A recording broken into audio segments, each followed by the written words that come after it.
Hello everybody, welcome back.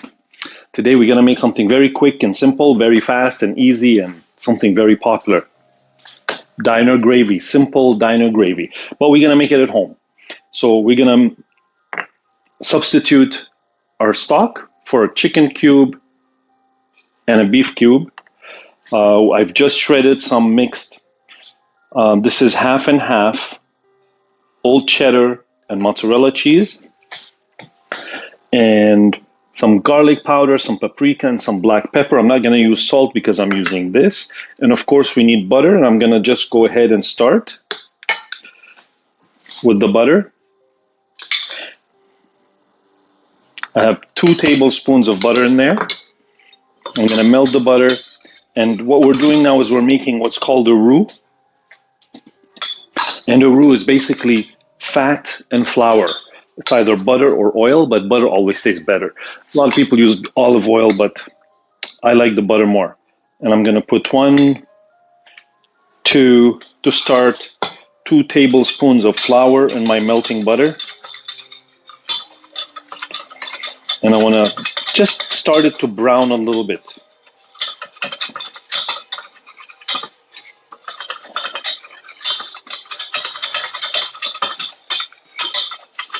So it's a very basic, very simple.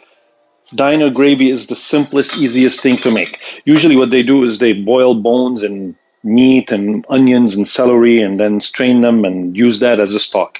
We don't have stock, so we're going to use this. Does the same job. So I'm going to add my garlic powder, my paprika, and black pepper in here.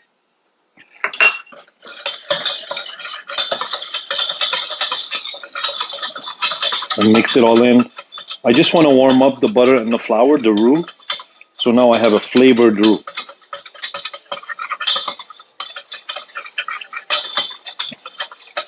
Gravy is a very easy, very simple thing to make. So now we're not going to have lumps anymore. I'm just going to take a sip of my tea here. And you see it's starting to bubble a little bit. And that's exactly what we're looking for. See that? And it smells good. We don't want it burnt. We don't want it browned. I just want it like this, lightly. And now I'm going to add my flour, my water.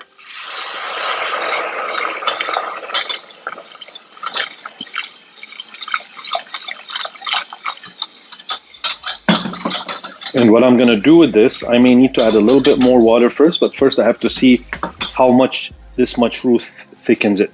And I'm going to add my cubes now. I'm very sure I'm going to add a little more water in here. It depends how thick I want my gravy. And then, once my gravy is done, we are going to make a poutine, a real poutine.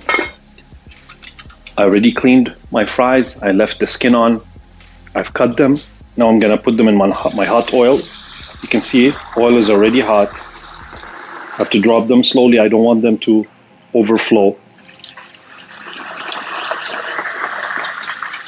Lower the heat. I'm going to lower the heat on my gravy a little bit while I lower this slowly.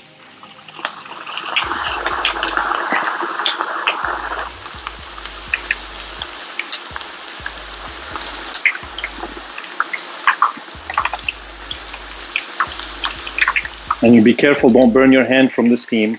So move your hand away from the steam. There we go.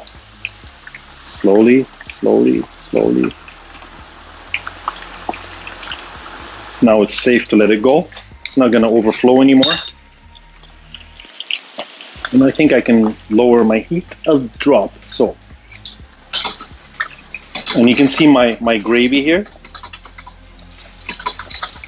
Needs a little bit more water. I can add more water safely. Just a bit.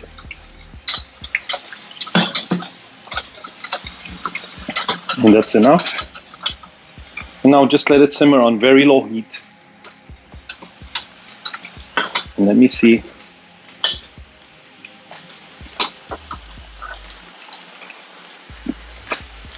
And my gravy is done. And it's delicious. Authentic diner gravy, but we're using the stock cubes instead of the real stock, and that's the only difference.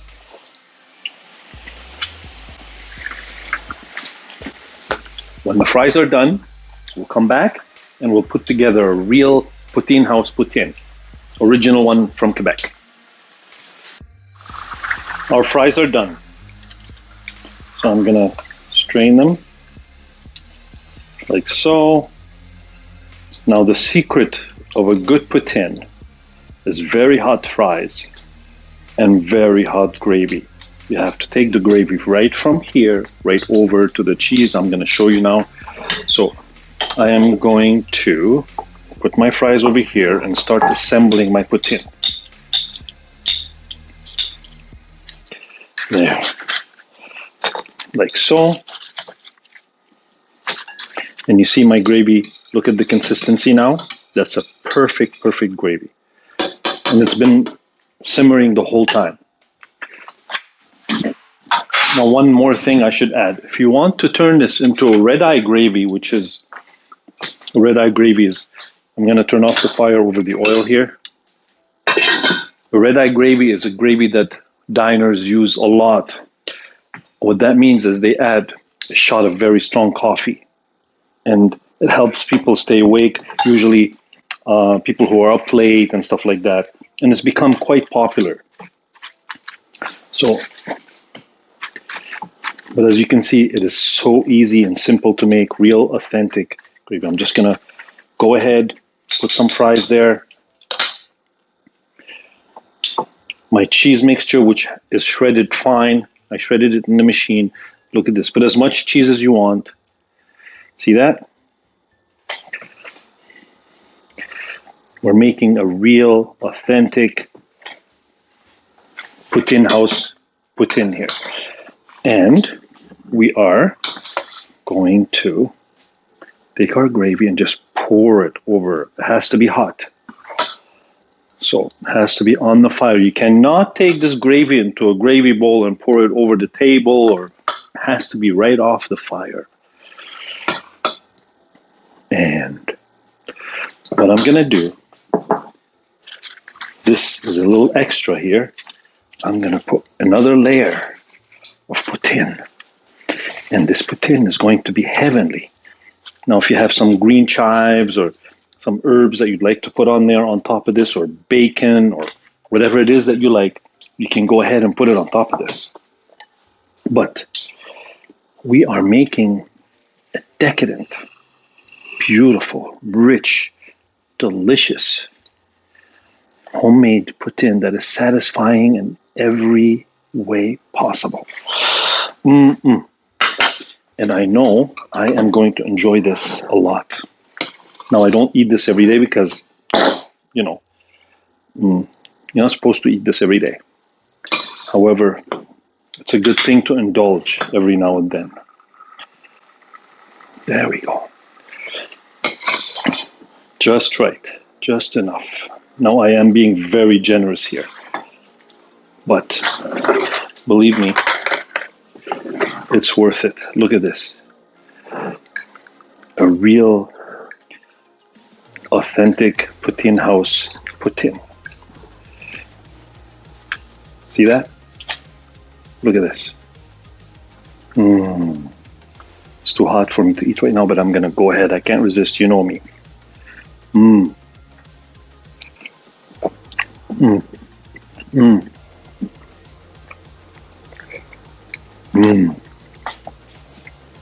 This cheesy, full of flavor. The gravy is so good.